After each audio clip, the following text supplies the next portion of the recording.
Upper limb prosthetics, chapter number 3, topic is prosthetic hands। तो कल हमने हुक्स के बारे में पढ़ा था, प्रोस्थेटिक हुक्स। इसी तरह सिमिलरली प्रोस्थेटिक हैंड्स होते हैं जो कि एम्पुटी यूज़ करते हैं। अच्छा, अब जो मेजर फंक्शंस हैं उसको हमने कैटेगराइज कर लिया है। कुछ हम प्रोस्थेटिक हैंड्स सिर्फ पैसिव पर्पस के लिए देते हैं, यानी कि कॉस्मेटिक पर्पस के लिए, वो कोई फंक्शंस परफॉर्म करने के लिए नहीं देते हैं, स्पेसिफिक फंक्शंस, बट इससे सिर्फ सपोर्ट दे सकते हैं और कॉस्मेटिक लुक अच्छा दे सकते हैं, और किसी चीज़ पे बस सपोर्ट इस तरह दे सकते हैं कि जैसे किसी चीज़ पर हाथ रखना हो, कोई फोर्स लगानी हो, पुश करना हो, इस तरह की फोर्सेस, जिसमें कोई मैकेनिकल वर्किंग नहीं है। और फिर आती है वॉलंटरी ओपनिंग, ना नेम से पता लग रहा है जो ऑटोमेटिकली ओपन हो जाएगी किसी तरह, और वॉलंटरी क्लोजिंग। ठीक है, 3 कैटेगरी हमने बना ली। अब इसमें सब टाइप्स भी आती हैं, इसकी टाइप्स वॉलंटरी ओपनिंग की टाइप्स हैं, वॉलंटरी क्लोजिंग की टाइप्स हैं।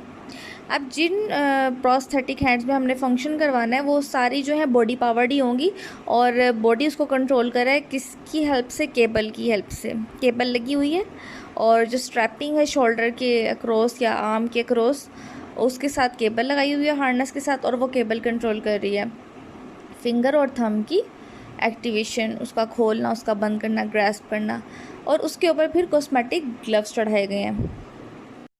Passive hands, no functional mechanism, cosmetic purpose only, and used for a limited number of activities, limited number of functions, like when to stabilize the paper during writing, and ironing, pushing, or sport object, like these activities. And it is available in various sizes. It is lighter than the active hand because in active hand there are too many mechanical parts according to our need, but as it is only for the cosmetic purpose, so there are no mechanical parts, so it is light in weight than the active hand. For example standardised and custom hand. Standardised वो होते हैं, standard size के मिलते हैं, जो कहीं से भी अवेलेबल होते हैं, सर्जिकल शॉप्स में अवेलेबल होते हैं और ऑर्थोटिक वर्कशॉप से मिल जाएंगे। जो कस्टम हैंड्स होते हैं specific according to the patient need, और पेशेंट किस तरह का चाहता है, पेशेंट खुद क्या बताता है कि मुझे इस तरह का चाहिए, तो वो उसको कहते हैं कस्टम हैंड्स। फिर इसकी सेकेंड और थर्ड टाइप आती है प्रोस्थेटिक हैंड्स की, that is voluntary opening and voluntary closing. जैसे हुक्स के फंक्शन थे, उनका भी कोई प्रिंसिपल था, वर्किंग मैकेनिज्म था, इसी तरह हैंड्स का भी होता है, और ये available in number of sizes हैं। वॉलंटरी ओपनिंग हैंड्स की जो टाइप्स हैं उसमें आता है डॉरेंस, ऑटरबर्ग, सीरा, बेकर, रॉबिनेट। बेकर की भी आगे से सब टाइप्स हैं, इंपीरियल, लो ग्रिप, प्लाईलाइट। जो पहली 3 है इसमें से are more satisfactory combination of appearance, ease of operation and weight के लिहाज से। जो फर्स्ट 3 है that is Dorrance, Ottobock and Sierra ज़्यादा अच्छी हैं। फिर आ जाती है types of voluntary closing hand. इसमें आती है सीरा वॉलंटरी क्लोजिंग और Ottobock voluntary closing. First type जो वॉलंटरी ओपनिंग की है वो डॉरेंस है, डॉरेंस वॉलंटरी ओपनिंग। ये 3 साइज़ में अवेलेबल होता है और इसका वेट जो है 9 and 14 आउंस में मिलता है विदाउट ग्लव। अगर वेट किया जाए तो इसका इतना वज़न होता है, और ये हम देते हैं 8 साल के बच्चे से लेके एडल्ट तक दे सकते हैं। पैटर्न इसका ये है कि थंब और फर्स्ट 2 फिंगर आर मूवेबल है and working on the 3 chuck pattern, और बाकी फिंगर्स जो हैं वो कॉस्मेटिक पर्पस दे रही हैं, जो फंक्शन कर रही हैं वो थंब और फर्स्ट 2 फिंगर्स कर रही हैं। फंक्शन क्या है इसका? Allow grasping of many different types of objects.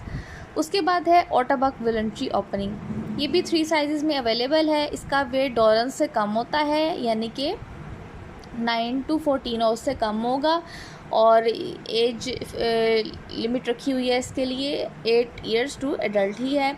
और पैटर्न है इसका भी सेम पैटर्न है, थंब और फर्स्ट 2 फिंगर्स मूवेबल होंगी और वर्किंग करेंगी 3 चक पैटर्न पे।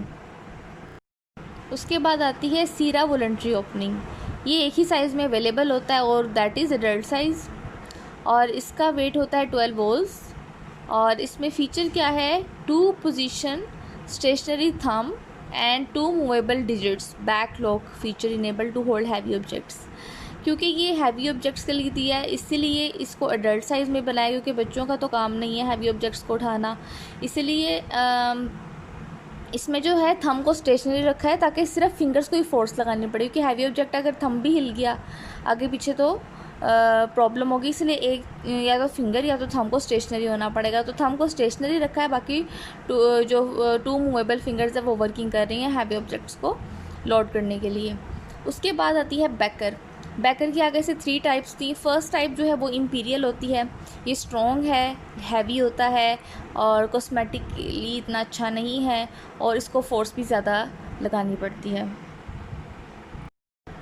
दूसरी इसकी टाइप है लो ग्रिप, ये 4 स्पेशल साइजेस में आता है। ये बैकर की सब टाइप है और ये भी स्ट्रॉन्ग है, हैवी है, कॉस्मेटिकली इतना अच्छा नहीं है और इसको भी ग्रेटर फोर्स की ज़रूरत पड़ती है। उसके बाद है ply light, it is lighter, ठीक है। इसका वेट होगा 9 to 12 वोल्ट्स। ये भी 4 साइजेस में अवेलेबल है और minimal function than the low grip, लेकिन लो ग्रिप से कम फंक्शन परफॉर्म करेगा। इसमें सिर्फ और सिर्फ थंब जो है मूवेबल होता है और बाकी फिंगर्स स्टेशनरी होंगी। और उसके बाद आता है रोबिनेट, ये भी टाइप है वॉलंटरी ओपनिंग की। ये पार्शियल हैंड एम्पूटी को देते हैं और जिसमें शॉर्ट लेंथ, क्योंकि इसमें हैंड की लेंथ जो है वो शॉर्ट होती है और जितने भी मूविंग पार्ट्स हैं उनको डिस्टल साइड पर रखा है, टिप्स पर। All fingers operate against stationary thumb stationary होगा, बाकी सारी फिंगर मूवेबल हैं। और 2 पोजीशन थंब है इसमें जो कि वाइड होगा और एक्स्ट्रा ग्रैस्पिंग फंक्शन देगा। उसके बाद वॉलंटरी क्लोजिंग हैंड, इसकी भी 2 टाइप्स हैं, सीरा वॉलंटरी क्लोजिंग और ऑटोबक वॉलंटरी क्लोजिंग। सीरा वॉलंटरी क्लोजिंग एक ही एडल्ट साइज़ में आता है। इसमें थंब जो है वो स्टेशनरी है, फर्स्ट 2 डिजिट्स फिंगर्स मूवेबल हैं। इसका वेट 12 वोल्ट है ग्लव्स के बगैर और ऑटोमेटिक लॉकिंग हो जाती है। As you can see its name suggest voluntary closing, तो ऑटोमेटिक लॉकिंग हो जाती है इसमें। ऑटोबक वॉलंटरी क्लोजिंग जो है इसमें 3 मोड्स हैं, तीनों मोड्स पे काम कर सकता है। ऑटोबक वॉलंटरी क्लोजिंग जो है वो पैसिव भी मिल सकता है सिर्फ कॉस्मेटिक पर्पस के लिए, वॉलंटरी ओपनिंग भी होता है इसमें और वॉलंटरी क्लोजिंग भी है, जौन सा भी चाहिए वो अवेलेबल होगा ऑटोबक में। इसका प्रिंसिपल जो है वो 3 जचक पैटर्न पे ही है, यानी कि थंब और फिंगर्स मिलके काम कर रही हैं और साइज़ इसके 3 साइज़ में अवेलेबल है और यानी कि हर साइज़ में अवेलेबल है और 8 ईयर्स टू अडल्ट दे सकते हैं। और ऑटोबक मेरे ख्याल से ऑटोबक का नाम बहुत ज़्यादा मशहूर है, आज भी ऑटोबक की बहुत सारी चीज़ें जो हैं वो अवेलेबल होती हैं। अंडरस्टूड सी बात है, हैंड जो है वो कॉस्मेटिकली ज़्यादा अच्छे हैं एज़ कम्पेयर टू हुक और ग्रैस्पिंग ज़्यादा अच्छी दे सकते हैं राउंड ऑब्जेक्ट्स की। और स्मॉल ऑब्जेक्ट्स हों, लार्ज ऑब्जेक्ट्स हों जो है उसके लिए जो है वो हैंड ज़्यादा सुपीरियर है देखा जाए तो। और जो हुक्स है वो लेटरल प्रीहेंशन के लिए, कोई साइड से चीज़ पकड़नी हो उसके लिए ज़्यादा है, लेबर वर्क के लिए जो है वो हुक है। और बाईलेटरल एम्पूटी जो है will rarely be provided with 2 hands की बात करते हैं तो अब फिर रिस्ट यूनिट की भी बात आती है। अगर रिस्ट डिसआर्टिकुलेशन हुई है तो रिस्ट यूनिट्स भी लगेंगे। तो इसकी जो टाइप्स हैं वो है friction wrist unit, locking wrist unit और फ्लेक्शन रिस्ट यूनिट। 3 तरह की रिस्ट यूनिट बताए।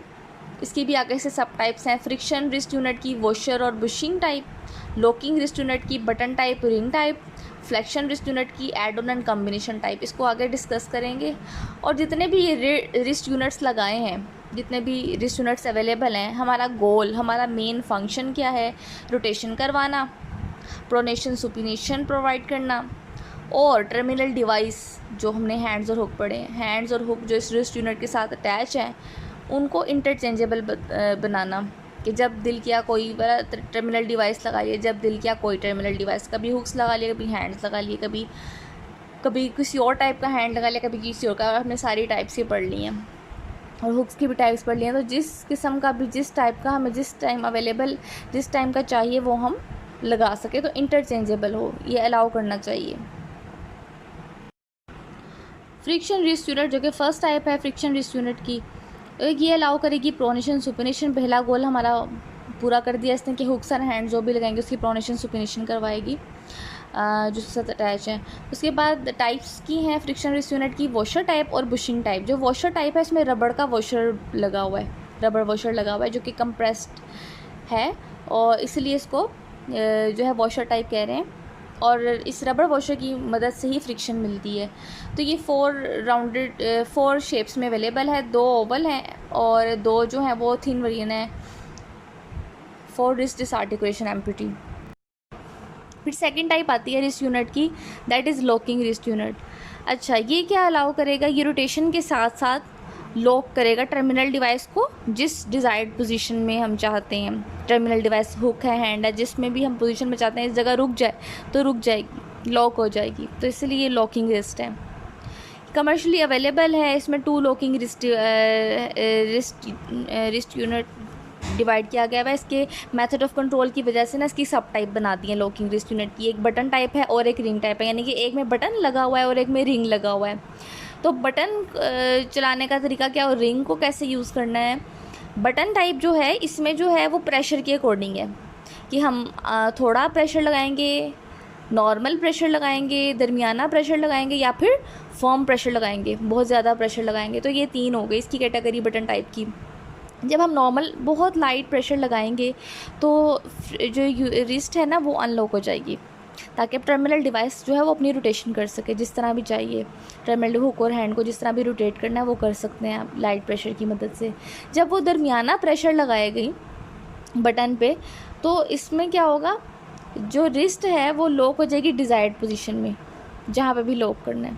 पहले अनलॉक किया, फिर लॉक कर दिया, दरमियाने प्रेशर पर लॉक कर दिया। उसके बाद जब बहुत ज़्यादा फर्म प्रेशर लगाएंगे तो फिर टर्मिनल डिवाइस इजेक्ट हो जाएगी, बाहर आ जाएगी, उतर जाएगी, इजेक्ट हो जाएगी। ठीक है, ये 3 प्रेशर के अकॉर्डिंग जो है वो बटन टाइप जो है अपना फंक्शन कर रहा है। साइजेस इसके क्या है, 2 sizes both in round and Oval shape दोनों में अवेलेबल है। जो रिंग टाइप है इसमें क्या होगा, ये 3 पोजीशन है रिंग की। एक है राइट पे करना, दरमियान सेंटर में करना और लेफ़्ट पे करना। जब राइट पे करेगा तो उसी तरह टर्मिनल डिवाइस जो है उसको फिर रोटेशन मिल जाएगी, अनलॉक हो जाएगा ना। उसके बाद जब सेंटर में करेगा तो फिर लॉक हो जाएगा, फिर डिज़ायर्ड पोजीशन में लॉक हो जाएगा, जिस पोजीशन में हमने रखना लॉक कर दिया। जब लेफ़्ट पे लेके जाएंगे तो टर्मिनल डिवाइस डिस्कनेक्ट हो जाएगी। ठीक है, और ये एक ही एडल्ट साइज़ में अवेलेबल होता है और राउंड शेप में होता है। अच्छा, अब जो बाईलेटरल एम्पुटी होते हैं ना ज़्यादातर, उन्हें ये जो रिस्ट यूनिट है ना, जो पीछे हमने पढ़े हैं दोनों, लॉकिंग और फ्रिक्शन वाला, इन दोनों के साथ हम एक चीज़ ऐड कर देते हैं इनके दरमियान में, टर्मिनल डिवाइस के और रिस्ट यूनिट के दरमियान में। वो होती है ये वाली, जिसे कहते हैं फ्लेक्शन रिस्ट यूनिट। अब इसकी भी 2 टाइप्स हैं, ऐड ऑन और कम्बिनेशन। इसके साइजेस हैं, चाइल्ड के लिए भी है और अडल्ट साइज़ में भी अवेलेबल है। इसको कहाँ रखते हैं फ्लेक्शन रिस्ट को, इसको रिस्ट यूनिट, ये जो हमने पीछे पढ़े इनमें से कोई एक, और टर्मिनल डिवाइस के दरमियान में रखते हैं। ये क्या अलाउ करता है, manual position of the terminal device either straight और फ्लेक्स्ड, स्ट्रेट रखने हैं या फ्लेक्स पोजीशन रखनी है टर्मिनल डिवाइस की। तो जो अडल्ट साइज़ है allow setting and locked in one of this position, इसमें डिग्री कर ली है, 0 डिग्री पे रखना है, 25 डिग्री पे रखना है, 50 डिग्री फ्लेक्शन पे रखना है, कहाँ रखना है, फ्लेक्शन नहीं होगी। उसके बाद चाइल्ड की भी, चाइल्ड में जो है वो 2 पोजीशन है, 0 डिग्री और 50 डिग्री फ्लेक्शन पे रखना है, या तो 0 डिग्री होगी या 50 डिग्री फ्लेक्शन में रखेंगे। तो ये जो है add on flexion wrist flexion unit, इसको हमने कहाँ रखना है, रिस्ट यूनिट और टर्मिनल डिवाइस के दरमियान में, ताकि कितनी फ्लेक्शन प्रोवाइड करनी है टर्मिनल डिवाइस को वो डिसाइड कर सकें। उसके बाद दूसरी टाइप इसकी है कम्बिनेशन रिस्ट फ्लेक्शन यूनिट। ये भी 3 साइज़ में अवेलेबल है, एडल्ट, मीडियम और चाइल्ड के लिए। कम्बिनेशन इसका क्या है, wrist flexion unit and wrist friction unit. इसको किसके साथ किया है, रिस्ट फ्रिक्शन वाले के साथ, रिस्ट्रिक्शन और टर्मिनल डिवाइस के दरमियान में रखा है इसको। और ये क्या अलाउ करेगा, provide setting and locking in 3 desired position. तो इसलिए इसको कॉम्बिनेशन कहा है, क्योंकि ये किसके साथ है, रिस्ट फ्लेक्शन यूनिट और रिस्ट फ्रिक्शन यूनिट का कम्बिनेशन, यानी कि एक ही चीज़ बनाई हुई है, यानी कि दोनों फंक्शन परफॉर्म कर रही है। वो फ्लेक्शन का भी काम दे रही है और फ्रिक्शन का भी काम दे रही है। अलग अलग कंपोनेंट नहीं लगाया हुआ, एक ही कंपोनेंट बना के इसको दोनों को मिला के एक ही कंपोनेंट बना दिया है। लेकिन जो ऐड ऑन था, इससे जो पीछे वाला पड़ा है ऐड ऑन, उसमें ऐड किया गया है ये दरमियान में टर्मिनल डिवाइस और रिस्ट यूनिट के दरमियान। लेकिन यहाँ पर जो सेकंड वाली है कम्बिनेशन, इसमें एक ही कंपोनेंट बनाया है, यानी कि सारी करेक्टरिस्टिक्स उसकी रिस्ट फ्रिक्शन यूनिट की और रिस्ट फ्लेक्शन यूनिट की सारी करेक्टरिस्टिक्स को इकट्ठा कर दिया। तो ये एक ही कंपोनेंट बनाते हैं, तो इसको कॉम्बिनेशन रिस्ट फ्लेक्शन यूनिट कहेंगे।